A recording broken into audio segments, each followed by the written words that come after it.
Olá, bem-vindos ao Ponto e Contraponto aqui no SCC-SBT e também no nosso portal. Nossa entrevistada de hoje é a secretária adjunta da Educação de Santa Catarina, a professora Patrícia Liders, que gentilmente atendeu o nosso convite. Muito obrigado, boa noite pela presença. Eu que agradeço a oportunidade, né? E é um momento que a gente possa estar discutindo e falando de um tema tão importante que é a educação catarinense. É verdade. Professora, secretária, nós temos uma situação evidentemente não previsível, até certo ponto, de que a universidade gratuita seria judicializada. Mas aí muitas pessoas me perguntam o seguinte, mas havia prazos.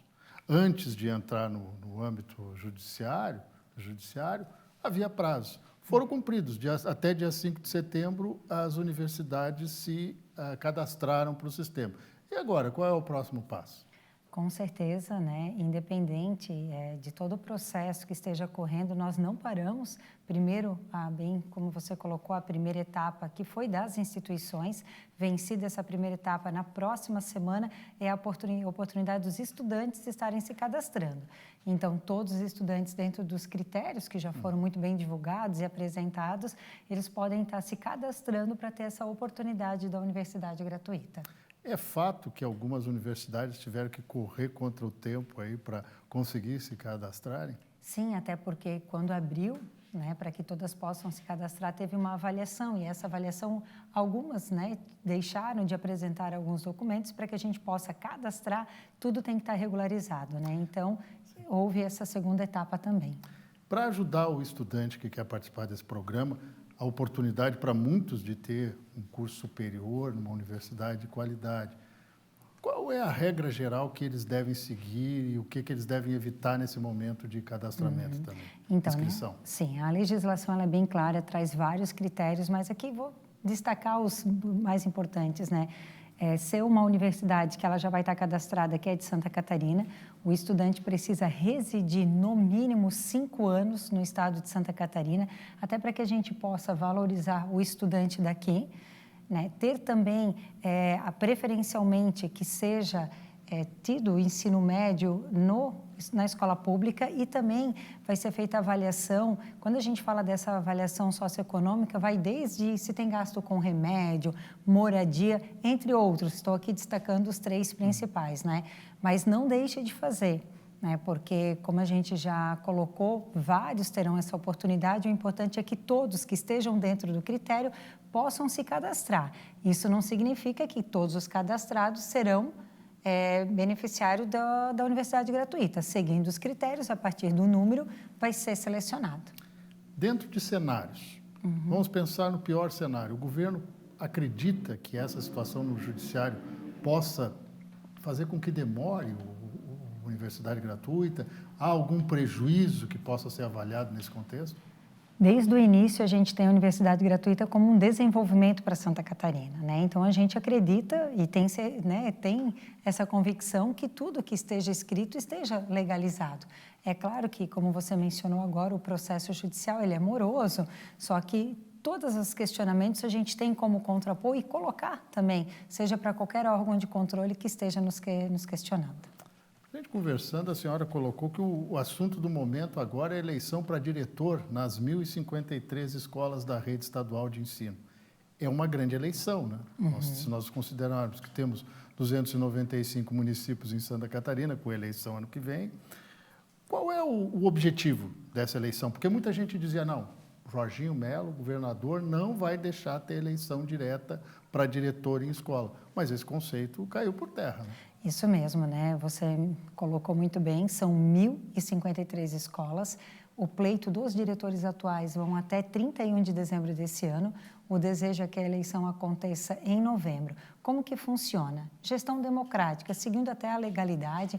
Como que funciona essa gestão democrática? A gestão democrática ela vai trazer onde o profissional que se candidatar vai apresentar um plano de gestão. Esse plano de gestão ele é apresentado para a comunidade e vai ter uma avaliação, uma votação por 3 segmentos: família, profissionais e estudantes acima de 12 anos, ali que eles estão no 6º ano, né? Então, precisa ter a participação de 50% mais um de cada segmento. E é a partir desse plano que for apresentado que o eleito vai ser o novo diretor da unidade. E caso alguém não consiga essa situação de voto, 50% mais um, o que o governo resolve nesse caso? Aí hoje, né, o decreto ele traz que aí a CRE, porque nós acreditamos muito na descentralização desse trabalho. Nós sempre falamos que não tem como nós aqui, enquanto Secretaria de Educação, aqui em Florianópolis, achar que a gente vai dar conta de uma situação pontual. Por isso, hoje nós temos 37 CREs, 36 já constituídas, né? E a CRE ela acaba sendo uma descentralização do trabalho. O que seria essa descentralização? A própria CRE vai estar indicando. Se hoje perguntar para nós o que a gente deseja, é que todos sejam eleitos pela comunidade, porque a partir do momento quando a comunidade elege aquele plano de gestão, é a própria comunidade que vai cobrar. E a grande novidade do decreto de gestão democrática desse ano, do governador Jorginho Melo, é a avaliação desse diretor, né? Então, ele é eleito ou ele é indicado, mas ele a cada 6 meses ele passa por uma avaliação. Se ele não cumprir os critérios dessa avaliação, que é uma avaliação que ele mesmo coloca no plano dele de gestão, né, e aí tem vários indicadores, e essa avaliação ela não é feita tão somente pela Secretaria de Educação, ela é feita pela CRE, né, a CRE que está lá na ponta. E hoje, né, a nossa identidade é estar perto das pessoas, né? O governador muito bem coloca isso. E nós falamos, a CRE, ela não vai poder achar que lá no município dela, sem visitar as escolas, e todas tiveram o desafio, até julho desse ano, todas as escolas tinham que ser visitadas pelas CREs. E nós, da mesma forma, né? Eu tive a oportunidade de já estar em 17 coordenadorias, 34 escolas, porque você não pode construir política pública sem ouvir as pessoas.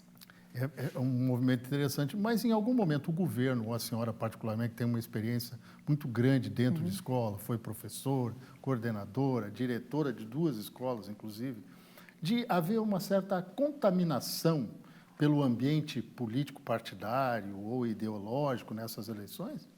Nós sempre queremos acreditar, eu sempre, né, coloco que o objetivo maior da educação ela tem que ser o ensino de qualidade. Então, independente para a gestão, independente para a infraestrutura, para a valorização do magistério, o foco tem que ser o ensino de qualidade. E é o que a gente conversa com os coordenadores, que essa eleição do plano de gestão não possa tirar o foco da qualidade de ensino. Você tem algumas cidades que o processo ele acaba sendo mais disputado que a própria eleição de prefeito e vereadores, né? Porque hoje a escola ela tem uma liderança, né? A escola, nós temos hoje comunidades e cidades que a escola ela tem ainda todo aquele resgate desde a igreja, a comunidade, a escola. É uma liderança do município, é uma liderança de bairro, né? E cada vez mais a gente quer trazer a família enquanto protagonista desse processo também. Hoje, qual é a dificuldade de atrair mais os pais, a família, de uma maneira geral, para participar do dia a dia da escola? Eu fui um pai partícipe, a minha esposa também, ela é professora, aí é mais fácil. Mas eu via que muita gente, amanhã tem reunião na escola com o professor, entrega de boletim na época, né? Por que as pessoas são tão resistentes? Hoje nós temos pesquisas que já apontam, né, a família que participa da vida escolar do seu filho, eles estão 30% à frente daquela família que não participa. Então, já tem estudos que mostram, né, a importância dessa família estar participando. Por quê? Essa dificuldade, até pela cultura. A família, muitas vezes, ela era chamada quando tem alguma dificuldade. O problema. Eu só sou chamada quando a nota está baixa ou quando o boletim não vai para casa. Então, a gente tem que mudar essa cultura de dizer a família está próxima quando tem coisa boa também, quando tem uma manifestação cultural, quando é para estar auxiliando. Então, o nosso objetivo é aproximar cada vez a família. E começa agora com a gestão. Essa participação ela é fundamental que aconteça. No início do ano, a gente revogou um decreto que também não permitia mais os movimentos festivos nas unidades e também voltou, isso já traz essa aproximação novamente das famílias. Quando que deve sair essa eleição para diretores? Então, o decreto foi lançado na semana passada, tão logo nós vamos apresentar o edital e o nosso objetivo é que seja a segunda quinzena de novembro. Nós vamos para a próxima etapa aqui do ponto contra ponto. E eu vou perguntar para a senhora 2 situações bem específicas.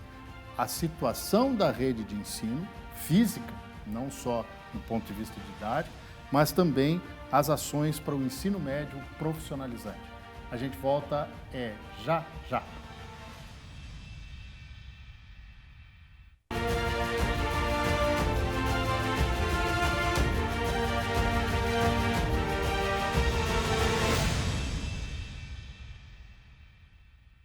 ponto e contraponto aqui no SCC SBT e também no nosso portal scc10.com.br. Perdeu o programa? Quer ver alguma entrevista? Você pode ir lá no portal ou ainda no YouTube do SCC SBT. Eu estou hoje com a professora Patrícia Líders, secretária adjunta da Educação de Santa Catarina. Eu gosto de chamar de professor porque é primeiro uma profissão digna, maravilhosa, igual a tantas outras, mas é de formação. É aquela história que eu digo que não é jargão, mas para ser médico você teve que ter professor, para ser professor você teve que ter professor, para ser engenheiro, para ser jornalista. E isso é a vida, né? É importante, né? A senhora tem boas lembranças do tempo de magistério lá na escola? Muitas, né? Ótimas lembranças. Eu sempre digo, eu tive oportunidade, estou há 23 anos no ensino do magistério e tive oportunidade de ser professora da educação infantil, professora alfabetizadora, professora de jovens e adultos, coordenadora, educadora, diretora escolar, e a importância de você ter perpassado, né, por essas funções. Eu sempre digo, a gente não é do cargo, nós estamos no cargo, né? Eu sou coordenadora pedagógica de carreira e a importância, quando você está na construção de políticas públicas, de você conhecer a realidade de uma sala de aula, conhecer a realidade de uma escola, seja ela num espaço vulnerável, com uma dificuldade ou uma potencialidade, é fundamental. E as lembranças são ótimas, né? Que bom. Eu digo, eu amo a minha profissão. Isso é excelente. Bom, passa ano, entra governo, sai governo, tem a questão da situação física das escolas, a estrutura. 1.053 escolas é uma estrutura muito grande. Pergunto, qual é hoje o quadro da rede estadual de ensino do ponto de vista físico, manutenção de prédios? Então, quando nós entramos, né, o primeiro pedido do nosso governador Jorginho Melo foi o diagnóstico estrutural das nossas escolas. Então, eu vou pegar somente a parte elétrica, que é algo que nos preocupa muito agora, que está vindo calor, e essa preocupação, né, ter o ar-condicionado, mas poder também instalá-lo, né, ter uma lousa digital, ter equipamentos adequados, mas que você possa fazer a instalação. Então, hoje, apenas 17% da nossa rede, né, ela está apta a receber dentro, o que permite, né, trifase, aí tem que aumentar, tudo aquilo que os eletricistas têm um maior conhecimento que o nosso. Então, a nossa diretora de infraestrutura sempre diz, olha, nem se nós tivéssemos muito dinheiro, levariam mais de 10 anos para colocar toda a estrutura. Por isso, eu destaco aqui a importância da gestão escolar. Né? O poder público, ele nunca vai dar conta sozinho. Ele precisa da parceria público-privada, ele precisa da parceria da comunidade. Eu sempre digo, né, que uma casa, se a gente deixa de arrumar aquela telha, que toda a vida pinga numa grande chuva, aquela telha ela vai estragar o forro, vai estragar o sofá, o piso, vai. Então, assim é a escola. Sem né? contar o próprio telhado, né? Isso, o telhado é apenas a goteira e essa goteira ela vai transformar todo o entorno, né? Então é como a nossa casa, se você não tiver esse cuidado, né, com uma escola, vai chegar um momento que vai ter que ser feita uma reforma geral. Então hoje a nossa preocupação maior é fazer com que toda a infraestrutura na parte elétrica, é o nosso primeiro passo, nós estamos com uma parceria junto à CAF, com a Celesc, né, que foi assinado faz poucos dias agora na Secretaria de Estado da Educação, para que a gente possa acelerar, que é uma das contrapartidas da universidade gratuita também. Isso é importante, porque a gente imagina, a gente tem regiões aqui em Santa Catarina, a senhora mesmo, que é do Vale do Itajaí, é um lugar muito quente, no verão principalmente. Quais seriam as alternativas para minimizar o desconforto, né, dos alunos com temperaturas bem acima dos 30 graus que a gente já está vivendo no fim do inverno? É o ar-condicionado, mas ele, para que a gente possa ligar e não tenha queda de toda a energia, precisa de uma energia qualificada. E também a gente tem as regiões que são muito frias, né? Que tem períodos onde a gente não consegue, tem escolas que a gente tem um número muito reduzido, depende da temperatura que os estudantes tomam para a escola, e aí precisa do ar quente também, né? Que bom viver num estado de clima temperado. Verdade. Né? Tem os dois problemas, mas também tem as soluções. As duas soluções. A situação da rede, a parte estrutural física, está bem colocada. E de formação, de professores principalmente, também do pessoal de apoio que trabalha na escola. Fala muito de professor, mas tem o coordenador pedagógico, né? Tem o responsável pela secretaria, toda essa estrutura das escolas. Santa Catarina está bem servido nesse aspecto na rede estadual? Com certeza, né? Nós estamos resgatando essa formação continuada. Eu vou dar um exemplo nessa última semana. Essa última semana nós estamos com formação com todos os profissionais de português e matemática, no que se refere aos anos finais, uma etapa muitas vezes que ela acaba sendo esquecida. Muito é olhado para o ensino médio, é olhado para a alfabetização, os anos iniciais, e os anos finais eles acabam ficando esquecidos. Então a gente está tendo uma adesão extraordinária dos profissionais. A última semana, censo escolar, PTDE interativo, supervisores, coordenadores, por mais que a pandemia trouxe para nós essa potencialidade de fazer online, que você consegue ter com todos, mas a gente precisa resgatar essa formação presencial, porque também o afeto, o diálogo, olho no olho, ele faz a diferença. Então, hoje a gente está com uma política de formação continuada muito ativa na Secretaria do Estado da Educação. Qual é o maior problema? É você manter o professor motivado ou conseguir dotar as escolas da rede estadual de um bom corpo? Porque a gente não pode fugir da questão daquele profissional contratado em caráter temporário, né?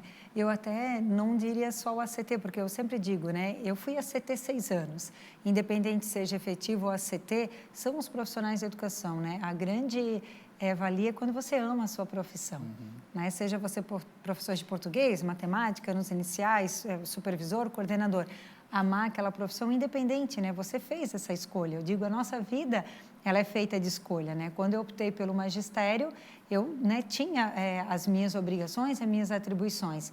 Hoje, a maior dificuldade não é nem só manter, é ter esse sentimento de pertencimento. E quando eu falo esse sentimento de pertencimento, não é só do professor, é da família, é da comunidade. E aí a gente precisa destacar, muitas famílias acabam terceirizando o serviço para a escola, né? O que é da função social da escola e o que é da função social da família. Então, também é diferente, porque tudo muitas vezes cai no colo da escola.